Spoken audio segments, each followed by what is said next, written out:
Day 41 to 9:40 p.m. Barangay Gumian, Infanta, Quezon. Situated beside the main road, the Fami Real Infanta Road, that connected several municipalities in the Quezon province were the three compounds of South Luzon State University, Infanta Campus, Tahangan National High School and Claro M. Recto Memorial Hospital. Before the apocalypse, this area was highly populated, especially with high school, college students and the families of the patients confined at the hospital. When the outbreak came, it became one of the most dangerous parts in the province. Fortunately, the situation was contained due to the fact that the main road was frequently used by the military. Thus, the area was mostly cleared of danger, although the infected and evolved animals would still wander around this area from time to time. Previously, this place had been used as an ambush point by the outlaws, but with their defeat several days ago, the place returned to being an empty, dilapidated area. Now, however, almost all the rooms that could be found in the buildings of the three compounds were occupied with people. As for those that were not, those rooms were being used for other important things. The facilities of the buildings in the three compounds were not even enough, and tents and temporary dwellings were built at the grounds. Soldiers from the military consistently patrol the open compounds to provide security and protection. It was despite the bad weather and the time. The temperature was cold and the ground was muddy, but that did not stop the upright soldiers from performing their duties. These three compounds beside the main road and near the entrance of Marcos Highway were where the people from Port of Real Settlement evacuated due to the threat of the storm. This place was about 6 kilometers away from the settlement and was further away from the sea. Although the place was still within the area affected by the storm, they were away from the threat of the storm surge and the emerging sea creatures. In the compound of South Luzon State University, Infanta Campus, people from East Port Settlement temporarily settled. Still, most of them were still confused because of the ups and downs they suffered and the strange events they experienced. After all, they were almost caught by the people of Death Valley Settlement and were surrounded by a very large number of infected. And yet, they were still alive and intact. They even managed to reach this place and finally able to rest. They fought the people of Death Valley Settlement, and even Colleen and Alana joined the fray after securing the safety of Miracle and the Blood Children. However, when they prepared the bloody fight against the infected after the men of Death Valley Settlement started to retreat, a miraculous sight awaited them. The infected ignored them and went after the escaping criminals, leaving them all with dumbfounded expressions. After that event, more people were injured and the march became harder. Due to that, Colleen tried to contact her father for assistance and luckily made contact despite the choppy communication. Soon, the military vehicles came and transported the injured, children, women and elderly first, while the others continued to march the rest of the way, but with the assistance of the soldiers that stayed behind to help. Inside the main building of the college campus, Colleen was currently spending time with her father that she had not seen since she left with Mark several days ago. Together with them were Alana and her uncle, who was pestering her for her fines when both girls spent the past days with Mark. Of course, both the girls did not say anything unnecessary. Well, even if they wanted to talk, there was really nothing to say. After all, Mark did not reveal his vital secrets to them, and the two were not privy about it either. All they could talk about was Mark's amazing base. Although Mark forbid the others to mention anything about the base, that did not include Alana and Colleen. It was along with the fact that the military should already have an idea that Mark had somewhere to settle about, a base of his own. As long as it was not about things that could potentially harm the base, they could speak about it. Still, the faces of the two looked anxious. Not only them, but majority of the people in the evacuation site saw that huge lightning strike. The brightness that overturned day and night in less than a second was really bad for the faint of heart.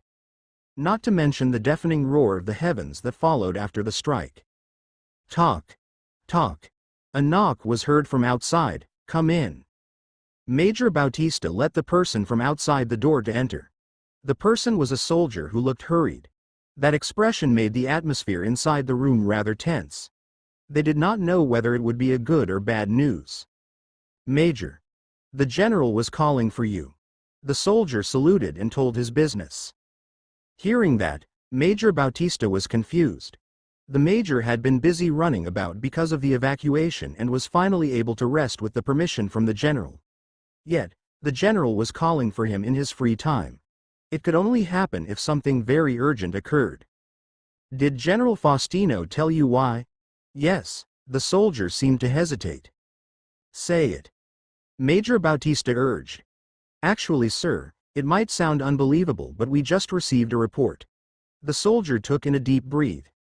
Death Valley settlement is destroyed. Apparently, the person with Miss Bautista and Miss Garces, Sir Mark, appeared there and was likely involved in its destruction. This news was received from our spies there. Ha! Hearing that, all the 4 people inside the room stood up at the same time with incredulous expressions. Day 41 to 9:44 p.m. General Nakar Central Elementary School, Barangay Poblacion, Infanta, Quezon. At the main building of the school, the slaves Mark collected stayed. There were only 20 people before when Mark left, but now, there was about 100 slaves gathered inside the building. After Mark left the slaves under the protection of Chaflar, several criminals went into the building. Seeing the escaped slaves, they obviously wanted to either play with them or take them back into captivity. However, Chaflar turned all those imbeciles into charred corpses that were currently left outside the building. Seeing that the 20 slaves were being protected, the other slaves that managed to take advantage of the situation and escaped their owners but had no ability to protect themselves took refuge here.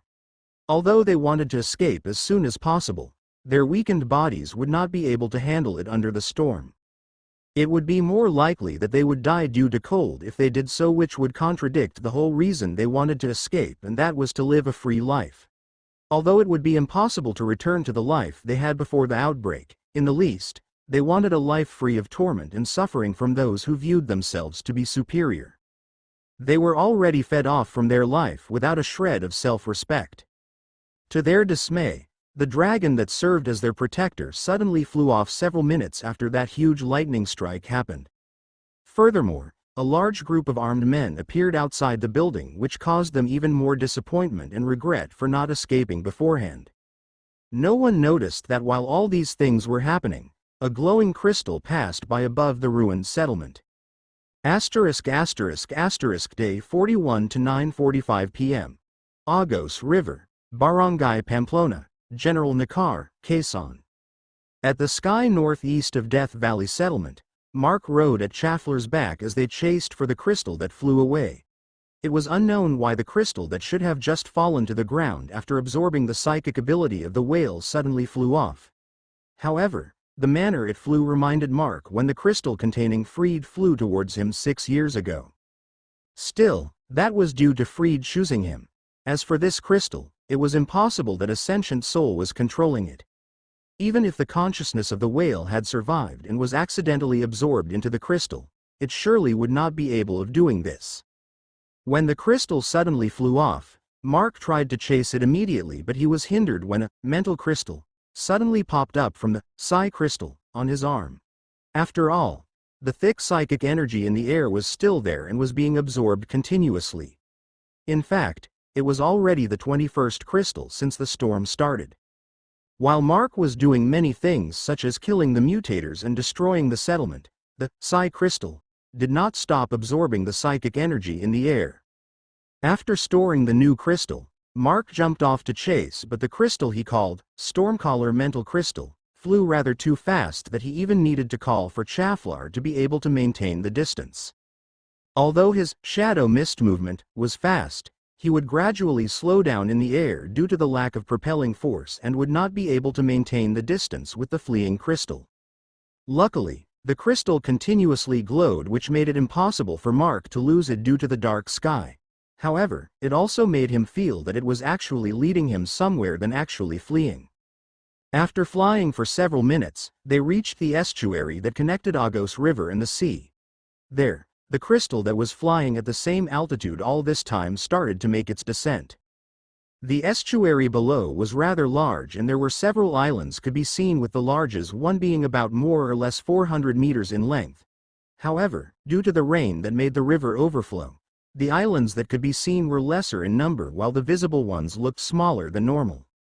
Mark saw the crystal descend on the largest island in the middle of the estuary.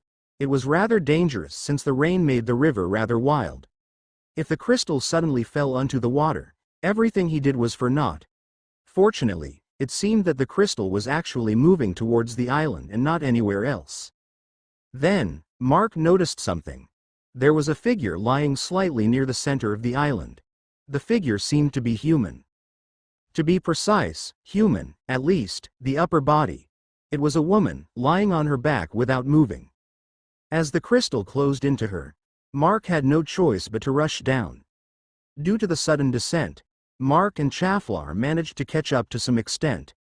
After reaching a close distance, Mark kicked off from Chaflar's body and vanished into black mist. Just before the crystal could touch the woman's body, Mark had already grabbed the crystal. The crystal did not struggle or flee, however, but settled on his hand as if it already fulfilled its responsibility. Somehow, Mark could feel that the crystal was pleading for something.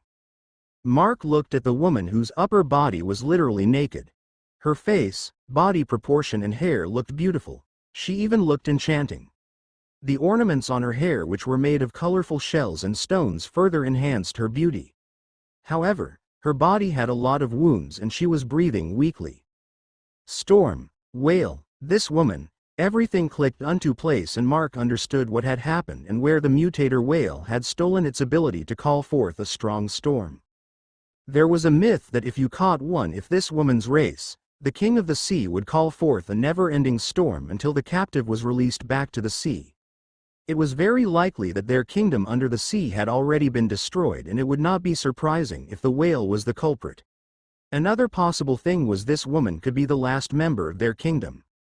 Still, Mark would not have thought that he would encounter someone like her this time. After all, mermaids were very elusive creatures. Day 41 to 10:12 p.m. Barangay Pamplona, General Nakar, Quezon.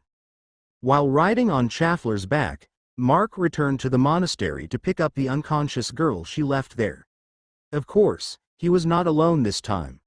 The blood children that was left under Chaflar's care inside blood metal containers Mark hanged on the dragon's neck was released and was frolicking around Mark. As for the mermaid he found, Mark also brought her along.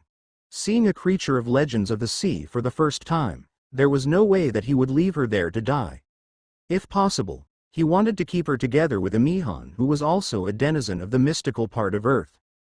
Not to mention that there was also Pephile, the Tamawo, who was Edzel's father, who could possibly be recruited in the future. Still, a mermaid, huh? Mark muttered as he glanced at the unconscious mermaid. Their legends could be heard in almost any part of Earth. A lot of countries had them in their mythologies, stories that even started way before science and religion was popularized. Many skeptics and fake accounts about them, but there were also those that seemed to be true. Of course, as their existence was way far from norm, stories about them were often deemed as hoax. Unfortunately, the mutagen's arrival on Earth slowly broke the barrier that separated the norm everyone knew and the mystical face of Earth. It was not surprising though that they were really existing. After all, no matter how people deny things, the fact that no one in the world truly knew everything in Earth remained true. Although their existence was always renounced, there was never evidence found that they really did not exist. In fact, there was a huge load of things that humans were yet to understand about Earth. Yet, people always behaved as if they knew everything. Looking back at the mermaid by his side, she looked beautiful and she had the looks of a Western beauty. However, her beauty was just not in Mark's taste. If he was asked, he would surely say that he preferred Eastern faces as an otaku. In fact, May totally fit that criterion. Mark did not know why he suddenly brought this out of his mind. Probably, the possibility of this mermaid being the last of her kind, or at least, the last of her tribe, triggered something inside him. What if he was left alone once more like how he lived the past 4 years? Mark felt rather complicated thinking that it was very rare that he would feel something like this. He raised his head and looked at the sky. Stars and the moon started to peek out from the clouds as the dark clouds started to disperse. The rain had already stopped and the lightning in the sky was nowhere to be seen. Without the whale, the storm finally stopped. I wonder if they are also looking at the sky right now. Mark muttered. As some quotes in dramas, anime and manga, they might be separated for now, but they were always under one sky. He suddenly smiled with a hint of self-ridicule. The base was established, the danger in the surrounding area was dealt with, and the remaining blood children were also retrieved. With all the things he wanted to do finally finished, it seemed that he became a bit sentimental. It was because finally, he could meet them. Just a little more and he could meet them. As he flew in the sky towards the monastery, he noticed a huge convoy of vehicles that arrived in the ruined settlement. Mark was quite surprised. He did not expect that they would come too fast. It was just more or less half-hour after the battle finished and the military had already appeared to deal with the aftermath. However, it was not really that surprising that he remembered the spies left in the settlement. They should have contacted the military as soon as they were able to. As for the spy captain, Mark was not able to deal with him. That guy probably escaped already. Mark sighed in relief finding the unconscious girl safe when he returned to the monastery.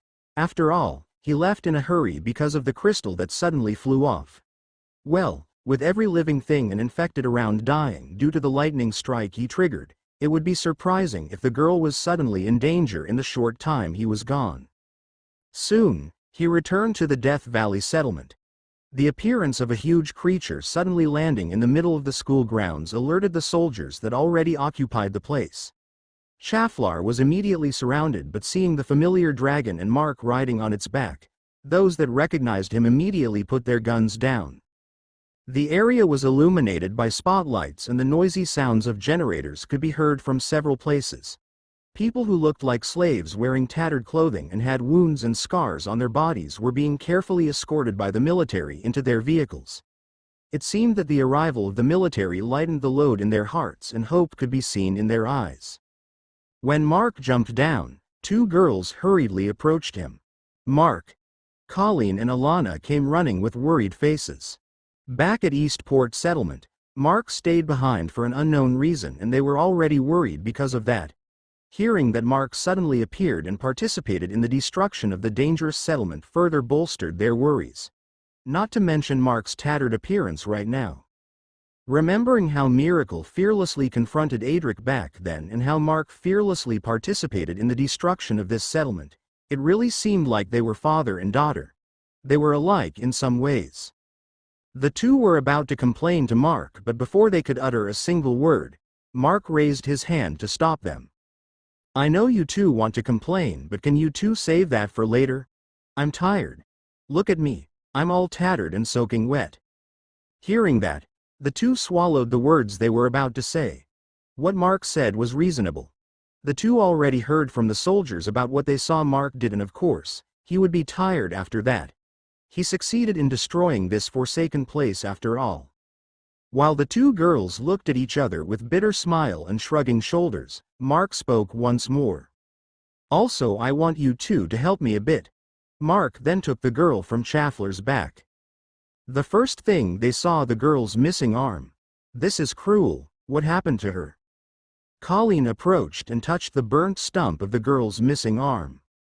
Some cannibal snacked on her arm. I think she belonged to Eastport. Apparently, she was abducted when you encountered them. What? The two girls exclaimed in horror. Without any of them knowing, this poor girl was abducted and was turned into this. Although the two should not feel anything but pity on the girl, the two still felt rather responsible for this. After all, they all evacuated together and struggled the dangerous way together with those people. A slight sense of camaraderie was born among all of them, which helped the mutators who thought highly of themselves slowly accept their wrongdoings. Then, Alana's eyes landed on the other thing on Chaflar's back. Her eyes turned wide and, in the name of freaking Gaia, what is in the world is that? Her voice was too loud that even the soldiers around were shocked and looked at her. You're too loud, you know that. And where did you even get that phrase? Mark complained with an annoyed look. I made it myself. Alana replied with a satisfied expression. Wait, what is that, really? Do you really have to ask that? I know, but she's a mutator, right? No, she's not. She's an authentic one. No way. Alana seemed to be rather shaken by the fact that another fantasy creature appeared before her eyes. As an otaku, she knew that fantasy and reality was separate, but now, she did not know anymore. In any case, she was joyful at her heart. She was really lucky that she came to know Mark and see these strange but fascinating things. On the other hand, Colleen had completely frozen. Her depiction of reality and common sense was shattering. It was a completely different one from the shattering that was caused by the apocalypse. With all the commotion happening, General Faustino also arrived and conversed with Mark about his deed. Hearing things from the general, it seemed that they were going to ask Mark to get a share of the loot from this settlement, such as weapons and supplies. Because of the evacuation, they were in a pinch right now. Although it might be called as being shameless, they needed everything they could receive to support their people. In any case, the general and his officers had drawn a contract where it stated that the transaction here would be a debt of the military to Mark and was to be repaid in the future. Mark had no qualms about it and accepted.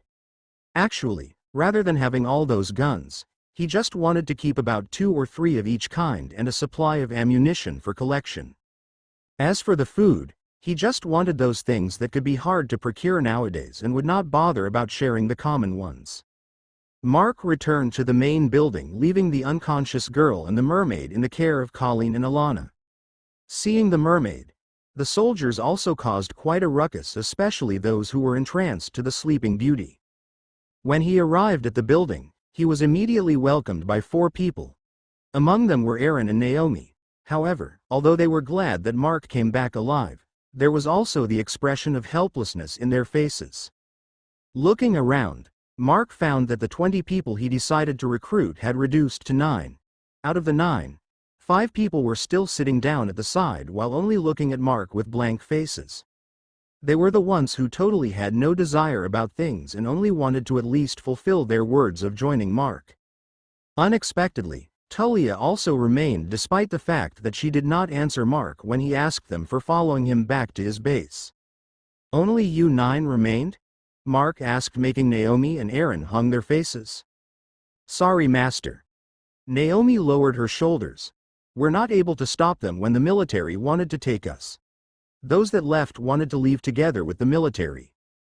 Well, I'm surprised that you 9 remained. Please, don't ridicule us. This time Aaron was the one who answered. We may look like this, but we know how to fulfill the words we said. It was sad that the others were not the same though. Hearing that, Mark was satisfied with this Aaron. Master. Naomi spoke with hesitation, which Mark looked at her and nodded for her to continue. It seems that you are quite known by the military. Have you ever heard of a woman, a mutator with wings? Her name's supposed to be Audrey. Hearing the name, Tulia, who was keeping silent till now, looked at Naomi with shock. Without noticing her stare, Naomi continued. Master, you see, Audrey is Tulia's sister. Her captors said that her sister was already caught for being a spy and was executed. That is why she was behaving like this. I just want to confirm if it's true. Naomi's reason for this request made Mark look at her with a warm expression. He felt lucky to find these good people. Recruiting them to his base would only give him benefits. All right. I'll ask them. Mark replied. In any case, all of you here that remained are lucky. Those that left, for sure, will look at you all with envy and regret in the future. Mark then turned around. All of you follow me. With all the things done, Mark finally had the chance to return to his base. This time, not only the original members of his group was with him. There were 10 new people, a mermaid and 8 new, blood children. Day 42 to 11:23 a.m. Tongoan National High School, Barangay Gumian, Infanta, Quezon. Inside one of the classrooms that was supposed to be occupied by students before the outbreak, the chairs with armrests were put in a circle and a temporary meeting room was made. It might look odd and awkward, but it could not be helped as there was no way for the military to bring furniture with them during the evacuation. Instead of loading furniture into the vehicles, they would rather use the vehicles to transport people. Right now, those wooden chairs were occupied by the same people that govern over the port of Real Settlement. Both the military officers led by General Faustino were present along with a few scientists led by Professor Suzuki. On one side were the politicians and sitting beside the general was Joish, who somehow looked like in a bad mood. Aside from the usual members, the head of Salvador family from Eastport Settlement, Darren Salvador, and his eldest son, Raybert, were also present. Darren, if the two settlements merge, I doubt that your family will remain in its current position. General Faustino spoke. They were currently discussing issues they were facing now after that strange storm finally vanished. The Eastport settlement was ruined, and with the loss of the Ruanto family and the missing Cristobal family, the Salvador family alone would not be able to manage such a large population on their own. In fact, they only maintained being one of the three families in order to hinder the other two families from their evil acts, but now that the two other families were gone, there was no reason for them to remain either. Because of those reasons, it was better if their settlement merged with the military that had the manpower and weapons to secure their bases. It's really fine with us. We also want to step down soon so we can concentrate on managing our family rather than others. Darren smiled. If the merge was approved and he was able to step down, things would be lighter for him. Managing a business before the outbreak was hard, not to mention managing a whole settlement. I see. General Faustino nodded and panned his eyes to others who also nodded in consent. All right, everyone seems to be in agreement. This will be announced later to the people. Let us move to the next topic and the most important one. Hearing this, the faces of everyone inside turned serious. This early morning, our scouts returned to Port of Real to check the situation. Regrettably, it is bad. General, what do you mean? The incumbent governor of Quezon, Daniel Suero, asked. To that question, General Faustino looked at his secretary to speak. Apparently, the residential area of the settlement was ruined. Many buildings and structures were destroyed and some were even missing. The likeliness that those missing buildings were washed away to the sea after the water from the storm surge subsided was very high. It was also the same for the military section. Although the buildings were reinforced to some extent, the damages incurred could not be ignored. With the damage inflicted to the settlement by the storm, it would be better to rebuild the whole settlement from scratch rather than repairing what was destroyed. Unfortunately, it might be different if the outbreak had just started, but they did not have enough resource and equipment to do that now. However, that was not the main issue. Many died in that storm, whether it was humans, animals, and even infected. Especially for the fleeing sea creatures that had come ashore, many of them died because of various reasons. The problem lay with the corpses left. There were too many and a lot of them looked inedible. Still, due to those corpses, the infected, evolved carnivore birds and even carnivorous sea creatures came in droves to feast on the corpses. With all those gathering at the coasts, it would be dangerous for people to approach those areas. Among the areas affected, however, were the Port of Real Settlement and Eastport Settlement that were both built by the coastline. So, we have no other choice but to relocate, am I right? The incumbent governor asked. Unfortunately, yes. However, we still need to decide where. Since we still can stay here for another day or two, I expect suggestions from everyone here. The general replied. Including us? Darren Salvador asked. If possible, yes. General Faustino replied with a nod. It is better if more people could give a suggestion to this. It is better to have more options, not to mention that your family is among the people here that know this area well. I see. Then, I'll also give my suggestions later. Soon, the meeting was done and the government officials left first as usual. As for the others, they did not leave, especially since they still had something to discuss.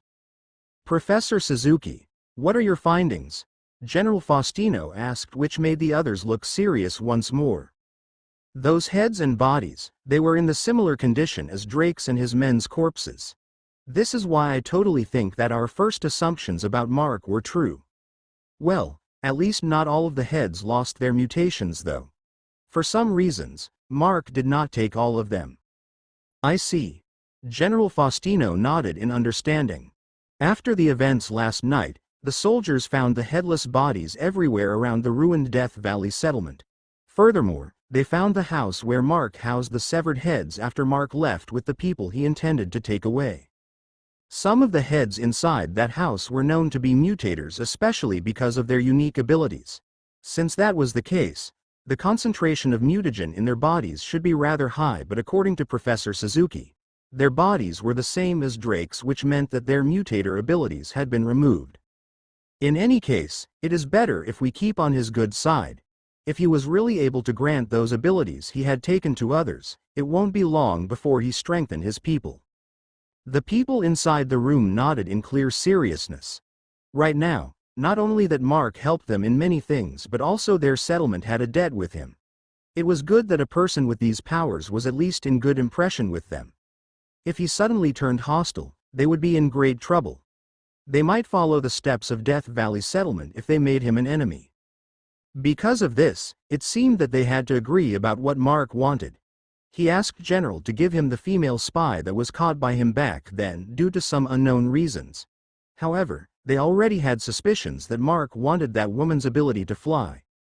After all, abilities that granted aerial movements were very rare even now. Well, they really had no reason to refuse. In any case, they had a large debt to him, and the woman could be served as another way of paying. Also, they had no ability to deal with prisoners right now, as they did not even have a settlement to stay at. The meeting among them soon finished. Unexpectedly, Joash did not say anything all this time. What is wrong with him? The always curious Professor Suzuki asked Major Bautista. To that question, the Major sighed and let out a bitter smile. My daughter rejected him again before they left. Ah, no wonder he looked so grim. Asterisk asterisk asterisk day 42 to 12:02 p.m. Mountain Base, Mount Malabito, General Nakar, Quezon. Inside the chambers dug inside the crevice, Mark stood in front of a metal cabinet he had just made. Together with him were Amihan, Miracle, Oracle and the other blood children, who helped with making this cabinet. It was a multiple-leveled display cabinet with glass frame and metal walls. Inside, rows upon rows of glowing crystals could be seen in a slanted slotted display rack. There were 82 crystals inside the cabinet, neatly lined in several rows. All of these were physical crystals, containing abilities of mutators he took, along with some that came from powerful infected he managed to get their mutations. As for the mental crystal, he was still keeping those inside the psi crystal, since he was able to borrow the abilities stored in those crystals to some extent. Still, even though he had this many, he was still unsatisfied. After all, he had no choice but to abandon quite a number of heads due to the lack of physical crystals. The mutagen stones were quite rare to find after all. In the least, he managed to get those stronger abilities he saw when he was watching the mutators fight the whale and the infected. Even the ability that created that corrosive liquid was among those. Father, it looks beautiful.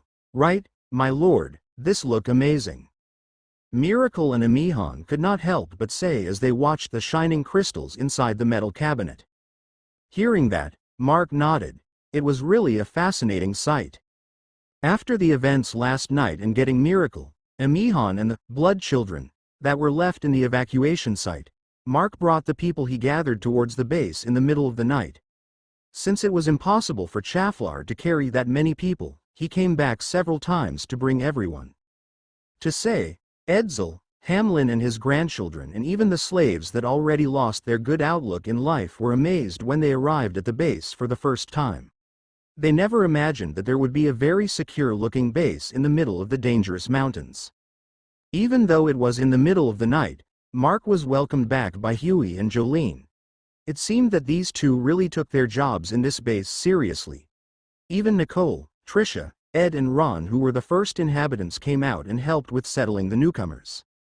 Some of the others, like Althea that came later than Huey's group, also came out to help, especially Althea, who looked way better than before and was able to smile now.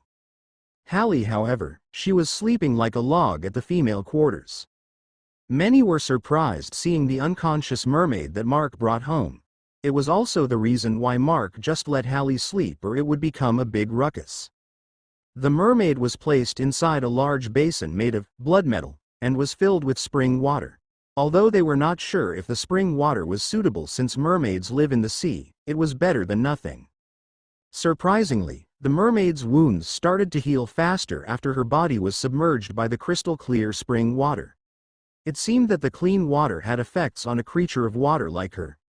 However, she still had not gained consciousness. Mark knew the reason, and it was not her physiology that brought that issue but her psychology.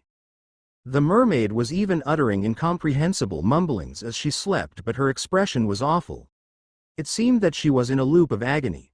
Due to that, Mark had to channel the milky white energy to her to at least help her sleep at ease. It would not be good if something happened to a rare creature like her. That would be a big loss for Mark. Another thing was about Tullia's sister that was caught for initiating chaos in the military settlement. Since they had a debt to him, Mark asked to give Audrey under his wing. In any case, he was also interested in her mutator ability, which was flight with her wings. She could serve as aerial support in his base, and that woman did not have a bad personality at all but was just forced by the circumstances. Since Tullia was already here, Mark would have a better grasp at Audrey and be able to use her for the sake of his base. Mark would stop by the evacuation site later to fetch her. Aside from those things, Mark was already preparing. In 1 or 2 days, he would leave again. This time, he was going west instead of east. It was rather very far, but it did not matter at all. All he wanted now was meet May, Abigail and Iola and bring them here. As for the missions left unto him by Freed, all those would be done later on. He would do those things together with the people he wanted to be with. Day 42 to 2:03 p.m., Mountain Base, Mount Malabito, General Nakar, Quezon. Everyone had just finished eating lunch and spending some free time before continuing their work. Near the small river where clean water was flowing from the spring, one of the new inhabitants that arrived last night sat alone. She was one of the slaves Mark brought here from Death Valley Settlement and one of those that had already forsaken trying to witness the future. Tullia Ocampo. That was her name. One of the 3 slaves Mark had helped first after he arrived at the settlement under that storm. Her curly hair was waist-long and she had a lean body with traces of malnutrition.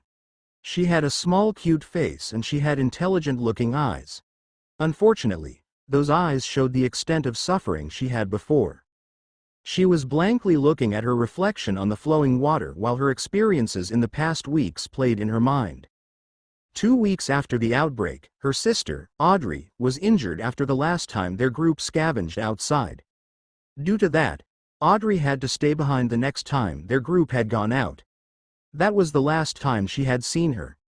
Not because Audrey had gone missing, but it was actually the opposite. Their group that had gone out to scavenge in the areas near the settlement was ambushed by the denizens of Death Valley Settlement. On the spot where she was caught, her chastity had been sullied by a dozen men. Due to that experience, she did not even remember how they were brought back to that forsaken settlement. If not for Naomi and Aaron that was there with her and was also members of her group, she might have taken her life already. That was what she was envious of Naomi. Despite them having the same horrific experience they had gone through, she was able to stay positive for the future. In that settlement, they had gone through training to become slaves. Rather than actual training, it was a session to plant fear and despair in their minds. Although she was aware of that, she could say that those demons succeeded. In fact, even Naomi and Aaron had values ingrained in their minds even now. Example of this was about calling their savior master than sir or boss. For some reason, they felt that addressing him, who was the leader of this base, with names other than master, felt off. That was how being a slave was ingrained into their minds. Just this fact could justify that their minds were broken. Tullia was the same. Even if Naomi and Aaron was there, she would have committed suicide long ago. However, the thought of meeting Audrey once more despite the slim chance kept her going. That was until she was informed that she was being used to blackmail her sister into being a spy. How did they know that? There was no need to ask. For sure, they had ears and eyes in the military settlement. She could not accept the fact that her existence was being used to torment her sister into doing things she did not want to do. Because of that, she had another reason to end her life. However, There was no way for her sister to know that she was dead and would still serve as a material to blackmail Audrey. Dying at that time was pointless. Being a young girl barely 18 and having a rather above-average face, she became one of the favorites of the person who bought her from the slave hunters. Day by day, she became a woman to satisfy that man's desires and at times, being used as a reward to his subordinates. She started to feel that her existence only served to satisfy the desires of those people. Because of that, she started to accept that there was no future for her. And then, that person grew tired of her. It was because she was not struggling anymore every time she was being used. Apparently, the more she struggled and rejected them pleased them even more. As she became that, a toy that did not even satisfy their desires anymore, she was set aside and the despairing truth was conveyed to her. Your sister was caught.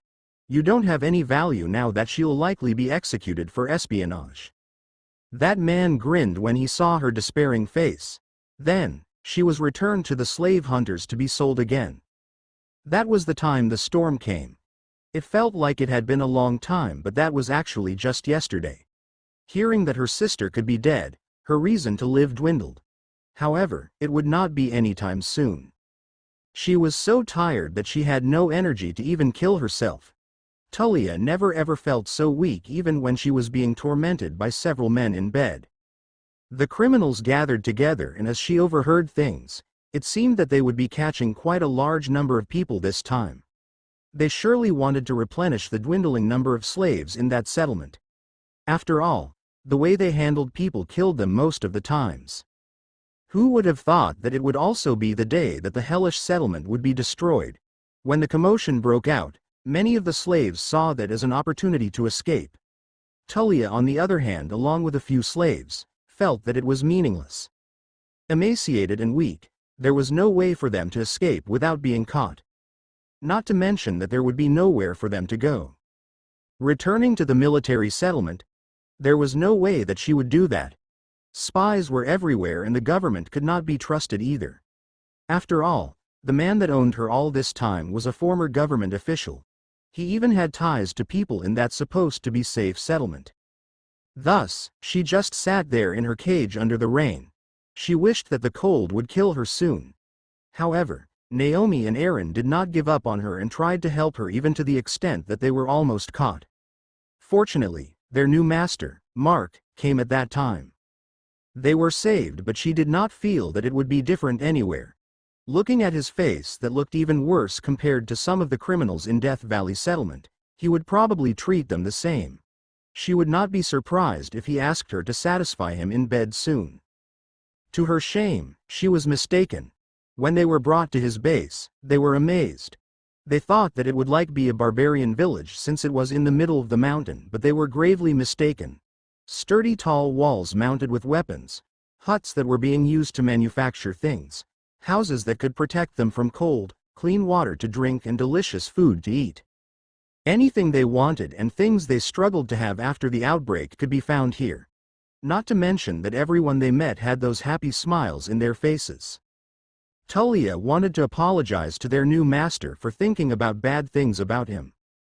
Strange enough, their new master, Mark, was being surrounded by strange things. A dragon was already amazing, but to think that he also had a fairy and those slimes with him. He even brought back a mermaid together with them. He was really a man of mysteries. Tulia, what are you doing here? While she was in daze, a familiar voice was heard behind her. There was no need to look back. Tulia knew that it was her friend, Naomi. Nothing. Tulia replied emotionlessly. It was not like she wanted to, but she did not really feel like replying anything else. Then, she felt some soft sensation on her back as Naomi hugged her from behind. Seriously, stop sulking like this. We're already saved from that place. This place is really good, there is enough food for everyone. We have to work to be able to eat though, but it's fine. We can eat until we are full. They even gave us meat, unlike those bastards that only gave us salted water.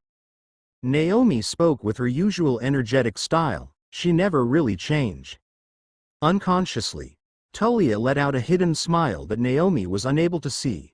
Realizing that she smiled, she was rather surprised. she never knew that she would be able to smile again. I guess, I'm starting to see hope for the future once more. I just wish that Audrey is with me. Tulia felt complicated. Are you thinking about Audrey? Be positive, she'll be fine. Master left earlier, maybe, he will take her here. Maybe, right? Hey, I said, be positive. Naomi released Tulia from her embrace and sat beside her. You think Master will make you warm his bed? With a curious tone, Naomi asked. What made you think that? Because there are many girls here. I just thought that he might be collecting us or something like those bastards back in that place. Don't think too much. Tulia admonished her friend. I don't think Master is like that. Right, I also think so. That thought just passed my mind. I doubt he even views us as the opposite sex at all. Miss Colleen and Miss Alana are really beautiful and popular stars back then. They had good bodies even, but I don't see Master's eyes going at unnecessary places. Tulia looked at Naomi. This friend of hers was always this observant. She then looked down on the water once more and spoke. It's understandable that there will be more women than men inside bases. Compared to men, women are more meticulous in doing things needed in the base, like managing food and cleaning things. Also, the fact that men go out to gather food and protect others, it is easier for them to die, leaving more women alive. It is the same for me and my sister. Our father protected us and died, leaving the two of us alive. We had no one to rely to, and thus, we go out to scavenge in order to have something to eat and drink. It's also the same for you, right? Yeah, I guess, I never thought of that. Then, Tulia stood up. Let's go. Huh? Where? Naomi asked with confusion. You forgot already? Miss Tricia asked us to help with the seafood Master brought back, remember? We need to help with processing and drying the fish or the food will rot. Ah, right. Naomi scratched her head. I really forgot. Tulia then started to walk away, just to stop and turn back once more when she realized that Naomi did not follow. There, she saw her friend staring at her with a gentle smile. What's wrong? Nothing. I'm just glad that you look better now. Hearing that, Tulia turned her back towards Naomi and spoke. I said it before. Don't think too much. Tulia then walked away, making Naomi hurry to catch up. That was when a large shadow appeared above the settlement. Looking up, it was the same dragon that transported them here. The dragon landed outside the base in order to avoid destroying anything inside because of the wind from the dragon's wings. Huey and Jolene could be seen hurrying to open the main gates to the south of the base. Once the gates opened, their new master entered with the dragon following behind while carrying a lot of stuff on its back. Beside Mark, a woman could be seen walking with hesitation in her eyes and actions. Seeing that woman, water started to flow from Tulia's eyes as she froze in place. Naomi realized what was happening with her friend and smiled as she took her hand and pulled her towards the gate. Asterisk asterisk asterisk, unknown to anyone but their new master, he added a new chapter in Tulia and Audrey's stories. The two were supposed to be dead already, but both of them were affected by Mark, who was not bound by destiny anymore. At the destruction of Death Valley Settlement, Tulia was supposed to die during the time Naomi and Aaron tried to help her escape. They were supposed to be caught and tortured for trying to escape. Naomi and Aaron were able to survive with broken minds and souls, but Tulia should have died. However, Mark interfered and Sherwin, who was also affected by Mark, appeared when he was supposed to be not there. As for Audrey, even without Mark, she would have been caught by Jones after the incident. That time, there was no way for the people of the military settlement to catch since she was able to fly. Because of that, her escape was met with bullets that were supposed to cause her death. That, however, never happened as Mark caught her the moment she tried her escape. Both those times, Mark realized the aura of death looming on them and wanted to experiment what would happen if he interfered. He also knew that both were related to one another using their emotional energies. Now, their futures were blank after being liberated from the Book of Destiny. It would be good to see what lay on their path for their tomorrow. Day. Pacific Undersea Kingdom, Pacific Ocean. Not known to man, several civilizations existed under the wide oceans of Earth. Kingdoms occupied not by human but by creatures man deemed to exist only in fantasies.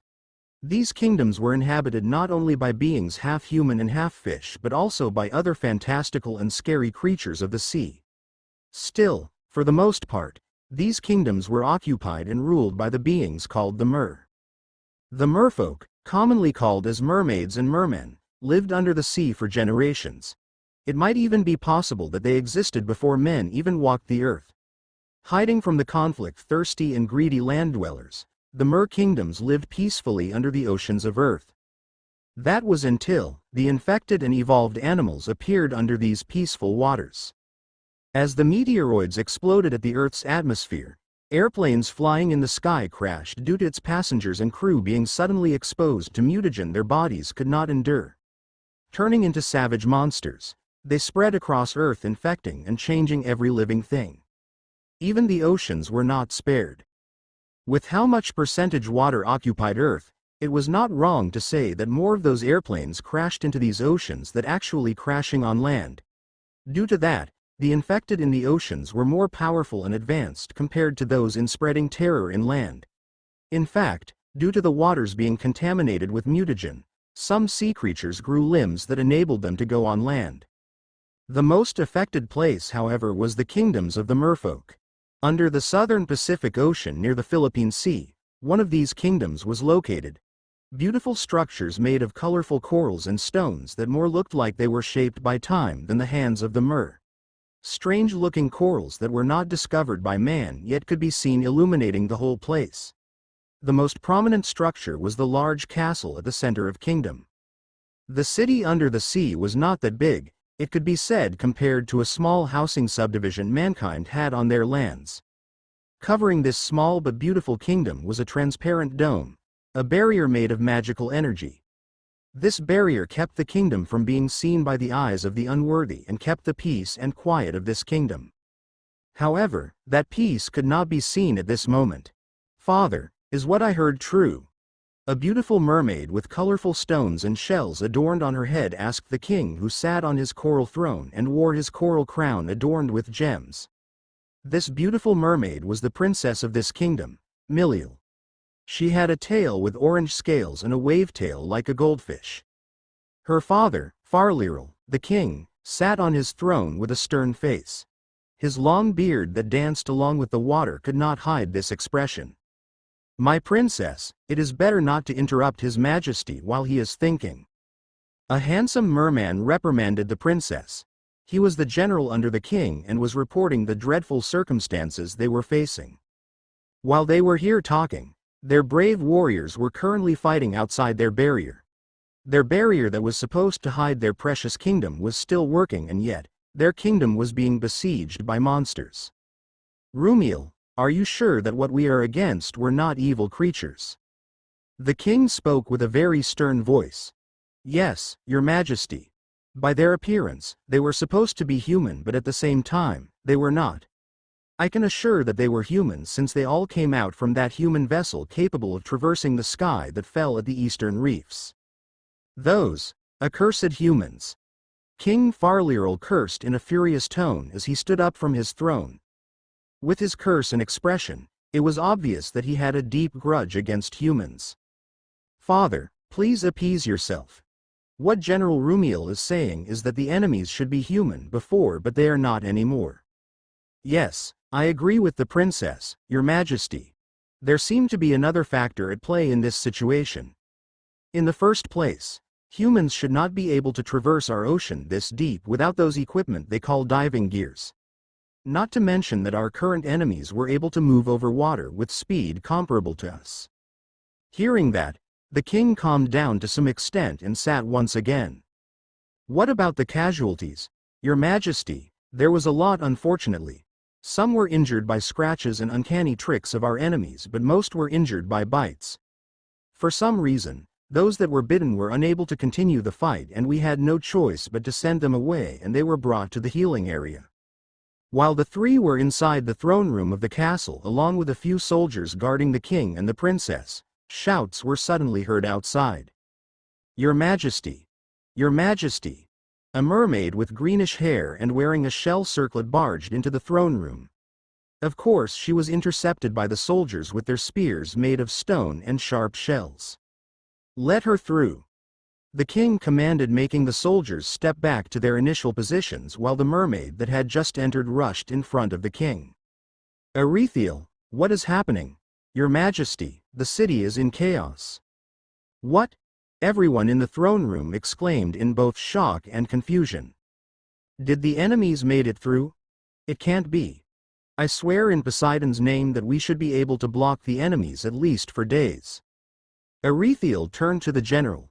General, it is not the enemies outside the barrier. Those soldiers sent to the healing area, those that were bitten. They had gone mad. They left the healing area and started attacking and biting our people. Those that were bitten also started to behave similarly, and the situation was spreading. The atmosphere in the throne room had frozen. General Rumiel broke the ice with a resolute expression. Your Majesty, Princess. If Arethiel's statement is true, even Your Majesty and Princess Miliel is in danger. It is better for Your Majesty to take the princess and escape. Take refuge in other kingdoms we are friends with. If the situation calmed down, I will personally search for Your Majesty. The king and the princess did not agree to that, and without a choice, the general retracted his suggestion. After all, whether it was the humans or the merfolk, the duty of the leaders should be to oversee their people. However, the situation never got any better. It had even gotten worse several days later. They identified the condition of the mermaids that had turned mad as an incurable disease and had spread all over the kingdom. The survivors of the kingdom, led by the royal family which only had 2 remaining members, King Farliral and Princess Miliel, they set off to abandon their kingdom. Following General Rumel's suggestion, their school set off towards the direction of the nearest kingdom in the Philippine Sea. The journey was fretted with large danger as many of the unsightly enemies chased after them. Although they still managed to escape, their numbers dwindled severely. In order for them to escape, General Rumiel stayed behind and delayed the enemies with his troops. That was the last time they heard of the brave young general. While hiding in the rock formations, corals and crevices near the bottom of the ocean, it took days for their poor group to reach the next kingdom that could be reached by several hours before. Not only that they were delayed by hiding, but they also encountered strange sea creatures trying to eat everyone. Their numbers dwindled even more, and when they finally reached the next kingdom, their numbers was even less than half from what they had when they left their kingdom. Reaching the next kingdom, however, they were subjected to a harsh reality. The merfolk kingdom they were trying to reach had already been long destroyed. Their arrival turned the cause of the destruction to aim at them. A gigantic whale with fins-shaped webbed feet with fingers. Despite its large body, it could swim very fast. Along with the others, they fled without any places to go. The next kingdom nearby should be days to reach now, and there was no assurance that that kingdom would still be there. It did not take long and they were cornered. Miliel, my precious daughter, you have to live. But father, after your mother died because of humans, you're the most precious thing I had.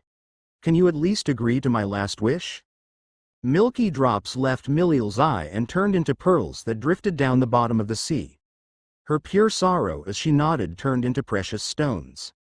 With several guards and the remaining survivors, Miliel fled from the opening her father made. She was not supposed to look back, but she could not help it. That was her biggest mistake that etched a painful memory that she would remember forever, the scene of her father being swallowed whole by that whale. Then, the catastrophe started. She saw it all when the whale suddenly grew limbs and started to walk on the bottom of the ocean. While that happened, the seawater started to grow turbulent and chaotic. Their group was not able to escape and was swept by the strong current. They all got separated. Unable to control her body, she was thrown onto rocks, corals, and even other sea creatures swept by the current. She accumulated wounds on her body which kept her awake as she reminisced the final moments she had with her father. Finally, when her mind could not take it anymore, she finally lost consciousness.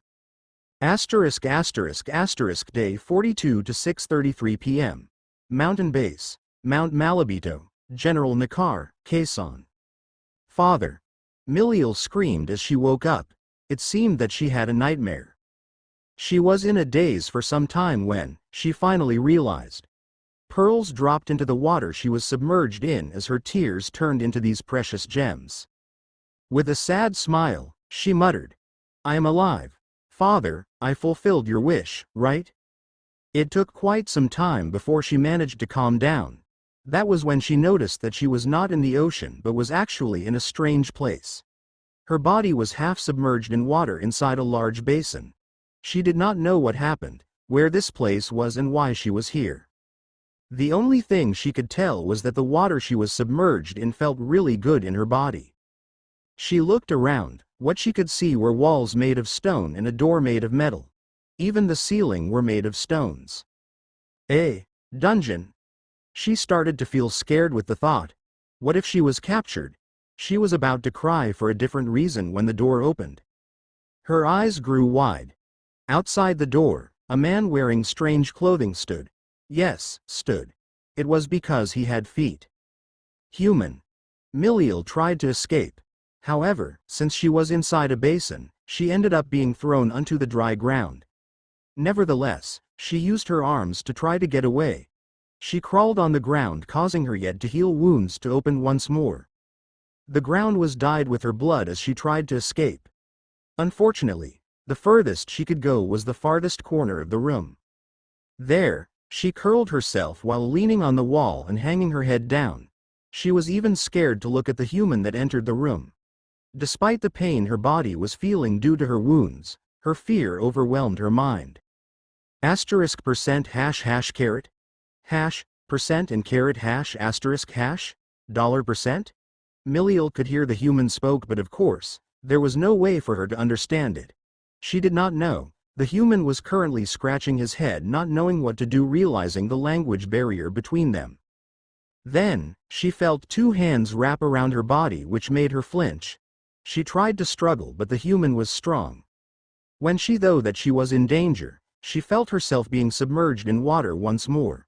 She was gently placed inside the basin, causing the water to become a bit dirty, but being submerged in water made her feel better. The arms let go of her without doing anything harmful to her. Rather, she even felt a strange feeling of warmth and comfort while she was wrapped by those arms.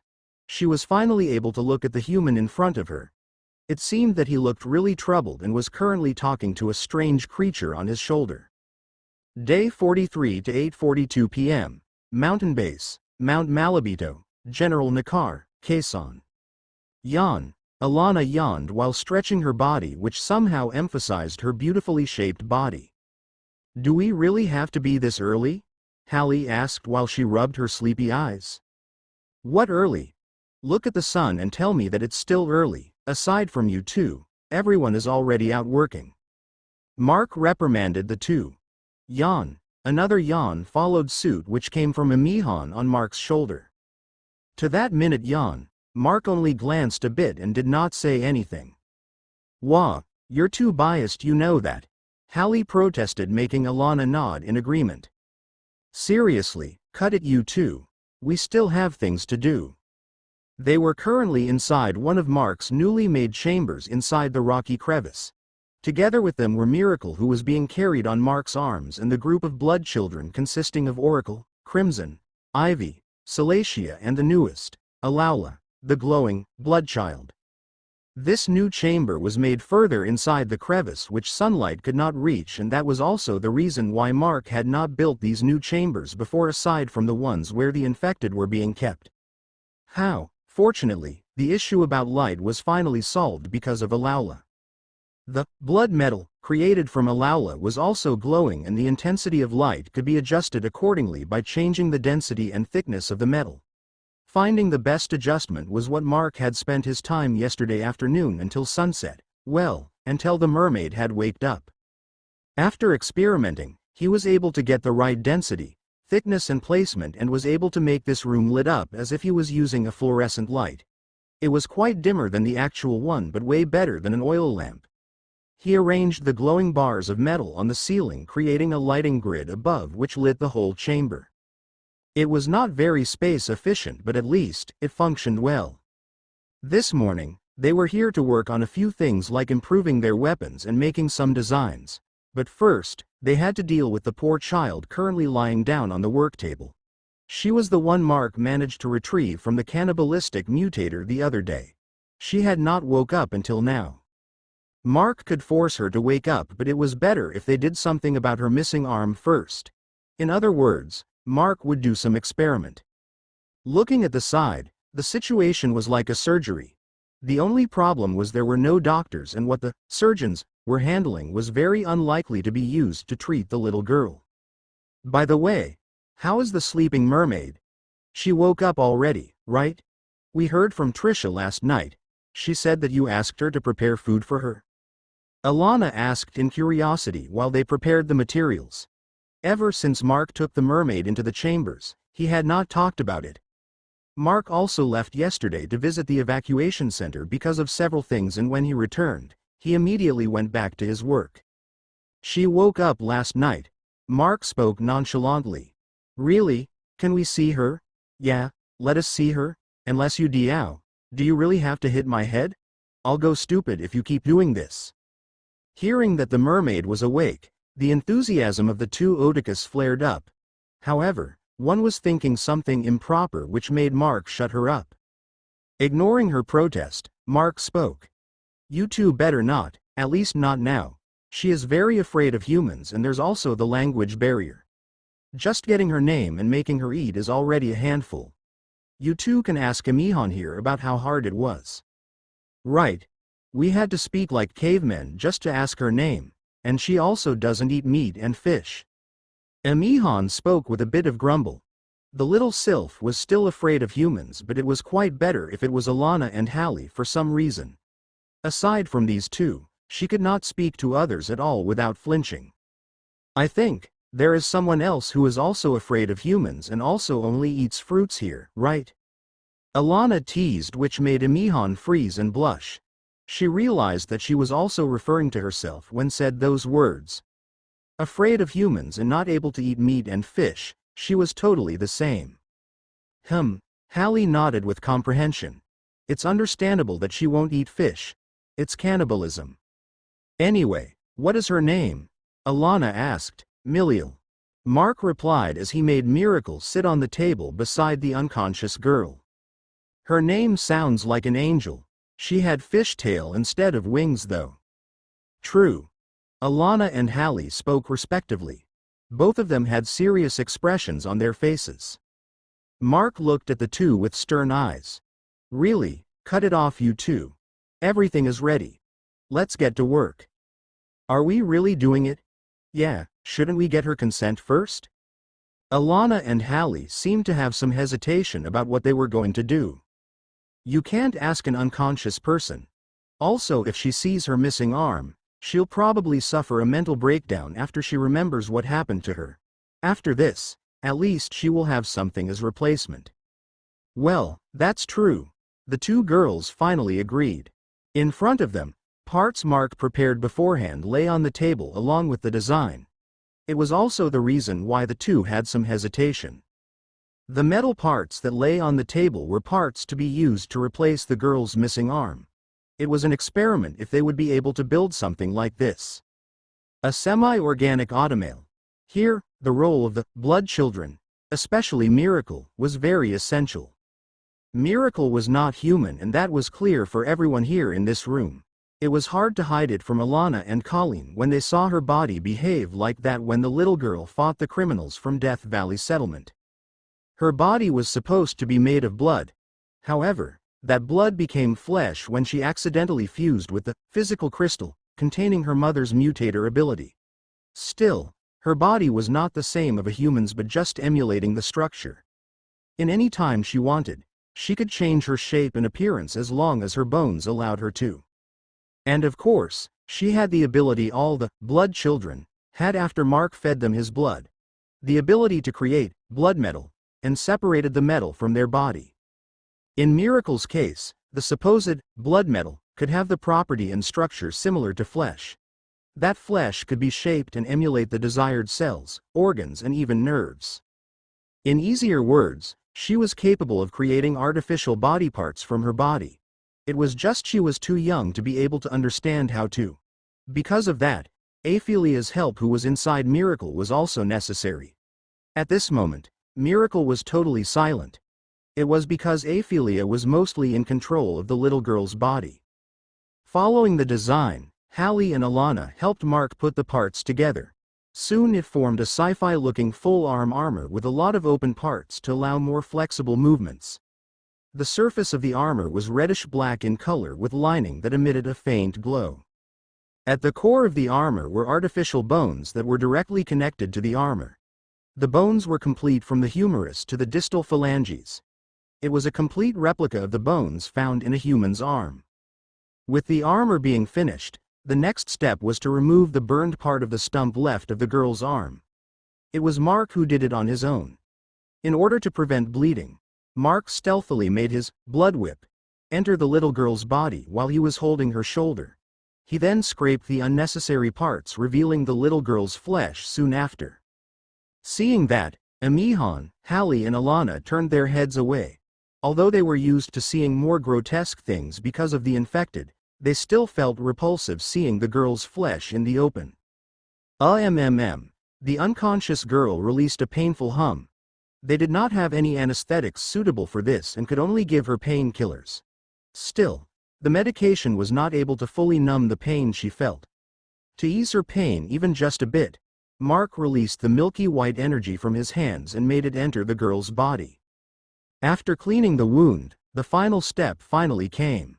Hallie and Alana held the empty armor towards the stump of the girl's missing arm and locking it in place next to the girl's shoulder. Then, it was Miracle's turn.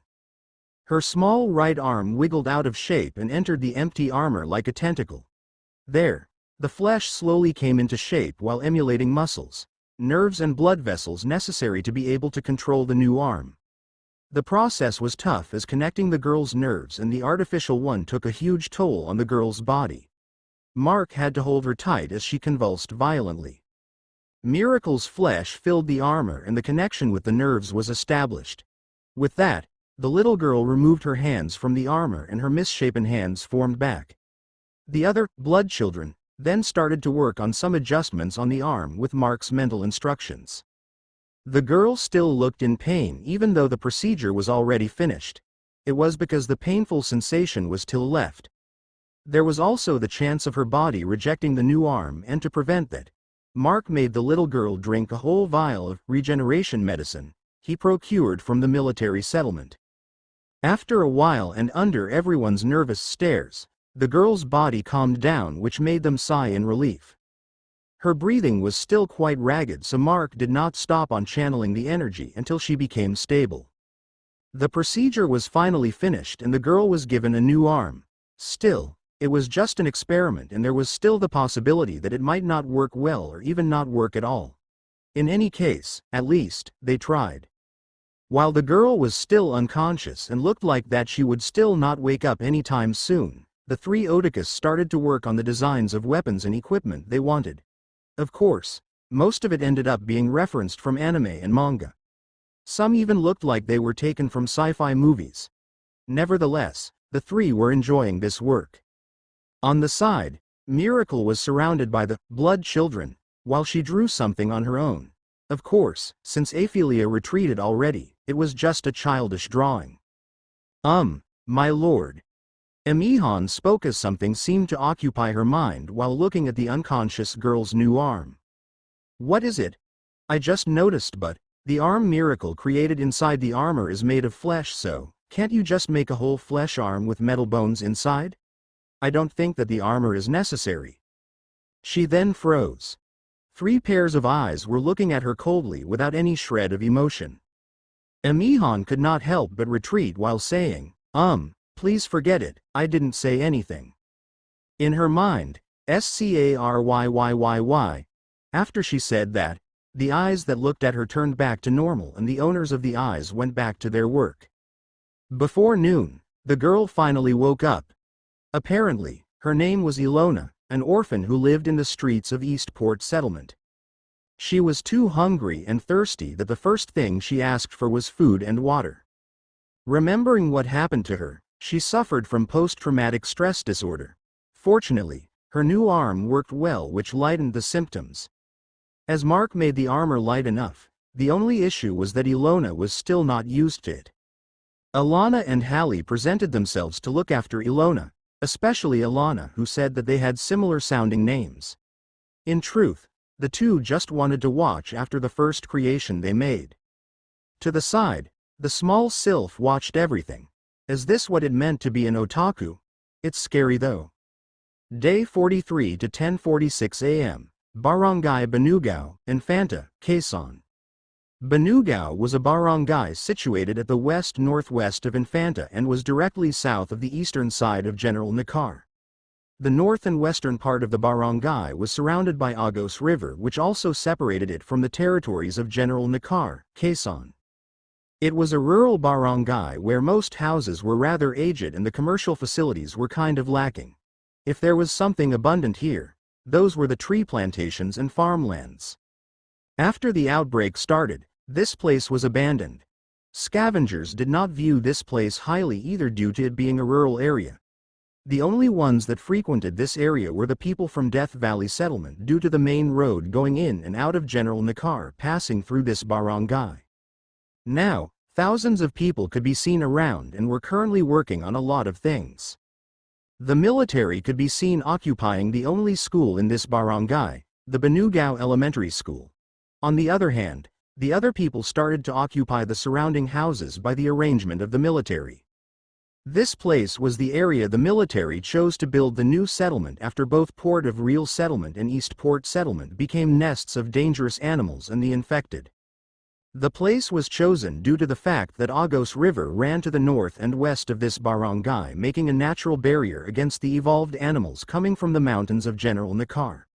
On the other hand, the south and east side of the barangay were filled with farmlands, making it easier to spot incoming danger. Because of the loss of the two settlements due to the strange storm that passed by and suddenly vanished, they had to relocate. The process was very tedious, especially arranging the people to their new dwellings.